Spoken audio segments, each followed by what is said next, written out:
Okay, my presentation today to you is how to make jollof rice. But before I start, I want you to know what jollof rice is all about.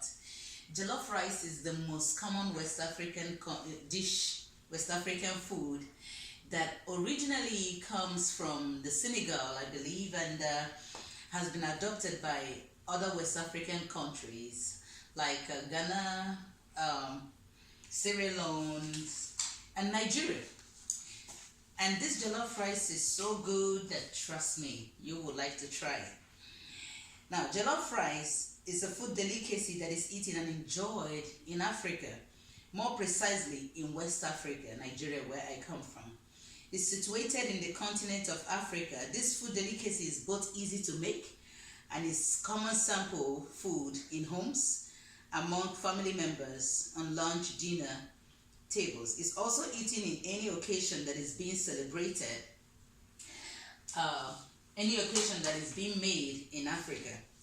So this is an information speech that I would like to inform you on how to make jollof rice. Maybe you can try it. But I'll start from how Sierra Leone makes their jollof rice.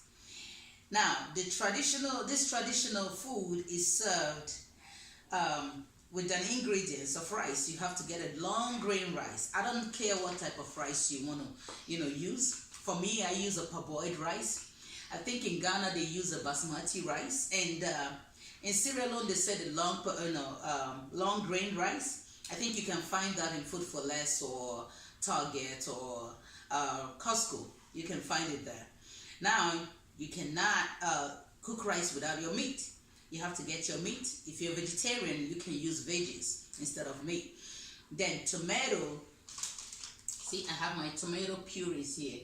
You can use a tomato. You cannot do jollof rice without tomato because that's what adds color to it. And you also have to use salt to taste. You got to put salt. The Bible says salt is good in our body. Then you have to put your broth. And I have another ingredients here. It's called thyme. Thyme is something that you put in the meat. When you put thyme, it adds flavor to it. And if you're like me, you like chili. I know so many of us doesn't like chili, but I love chili. So we put chili on it. And then the most flavory one is curry powder. Curry powder is good. I don't know if you've tried curry goat or something, but curry is always good with jollof rice. Now, the instruction on how Sierra Leone do their jollof rice, make their jollof rice, is you have to prepare meat or stew and put water, salt, tomato puree in a saucepan. You have to get your saucepan and then put water, salt, tomato puree in it. Add half to the meat stew and bring to boil. Clean and wash rice. You have to wash your rice, to remove all the carbs, on there. Add to boiling liquid, cover, and let it stir for a little while. Now, cook until the rice is soft and tomato and gravy are evenly distributed thoroughly, and serve with the rest of the meat and chicken stew and boiled cabbage and other green vegetables. This is how Sierra Leone make theirs. I haven't tried this, but I would like to try it. And then I'm gonna give you or tell you how Ghanaians make their rice. From what I've heard, Ghanaians say that their rice is better than Nigerians, but it doesn't matter. What matters is the taste board. I don't think our Nigerian jollof rice is better than Ghanaians, or Ghanaians is better than, it doesn't matter who is better than who. Now, for Ghanaians' way of preparing jollof rice, and I want you to know that this jollof rice, is a really continental dish that everybody, has their way of preparing it.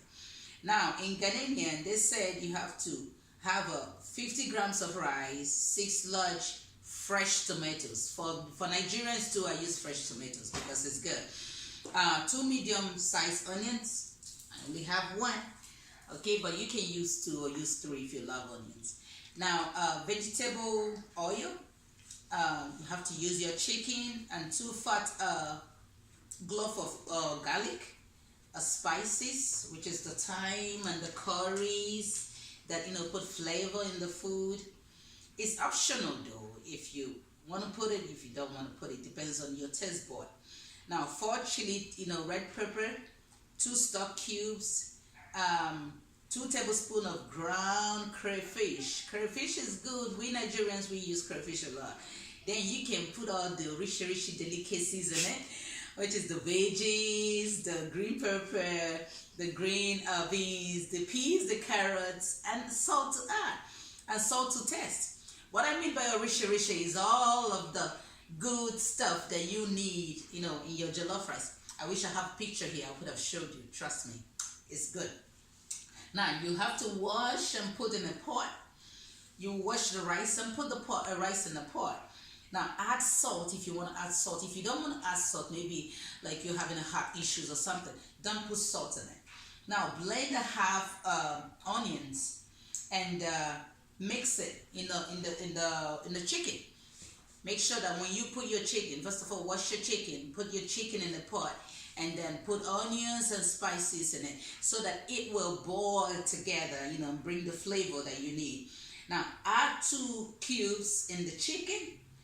Add a little bit of water, just to, put it all together, and let it steam for about 10 minutes, 10 to 15 minutes, I would say. If you don't like your chicken to cook very well, you can do 10 minutes. But if you like a well-cooked chicken or well-cooked meat, you can do 15 minutes. Pick out the chicken from the stock and deep fry it. If you don't like deep frying, you can do air fry, or you can grill it, or do something, with the chicken. It depends on your preference. Now, you get to blend the tomatoes together with half onions.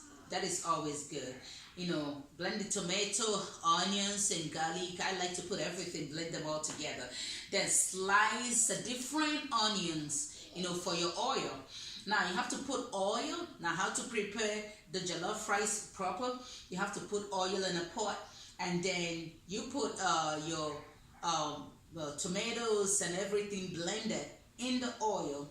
When you put them in the oil, and then put your tomato puree and let it sit for 6 to 8 minutes. And then when it sits for 6 to 8 minutes, what you're gonna do is you will put the broth chicken in it, just to put a little bit of water, and then you add your rice. You add your rice and cover it. Let the rice steam for like 15 to 20 minutes. Now, what Ghanaians do that we Nigerians don't do, they normally cover their pot with either a paper towel, or a cellophane bag, or foil. I don't know why they do that, but I think it comes out good for them. So that is how they make jollof rice in Ghana. Now come to my country, jollof rice in Nigeria. Nigerian jollof rice is, everybody love it, we love it. I know my kids in America, they don't really, but, it's very, very good. And now, how we do jollof rice in Nigeria is a little bit similar to the way we do it the way they do it in Ghana. Now, in Nigeria, we still use all of the spices that, we use to make it. Now, in Nigeria, we have we have like 3 tribes in Nigeria. We have Hausa, we have Yoruba, and we have Igbo. And those 3 tribes make their jollof rice differently because it depends on how their taste bud is. Now, I know that Hausa jollof rice, they use more of they don't use bell pepper. They use more of tomatoes. And then in Igbo, we use crayfish and all of the seafood just to make it flavory. And then in Yoruba, they use palm oil. So, in their jollof rice. So it depends on how it is. And how we make it in Nigeria is the same thing. You still have to, blend your pepper, your onions, and then your garlic and everything blended. Blend it all together, and then you put in a saucepan and the fire, and then put in oil. When you put in your oil, then you have to put all the blended tomatoes and bell peppers and chili if you want chili and onions. You have to put it all in there. Let it sit for like 6 to 8 minutes. When it sits for 6 to 8 minutes, now what I do, you have to add your rice, parboiled rice. Wash your parboiled rice and add the rice. When you're done adding the rice, put a little bit, this is the magic one, the broth. When you put the broth, if you don't have a broth, you can do a chicken broth. You can make your chicken and then use the chicken water to make the rice. Then put your chicken broth and let it sit for 10 to 15 minutes. Just keep adding a little bit of water, until everything goes. This is how we make Nigerian jollof rice. Thank you. This is great.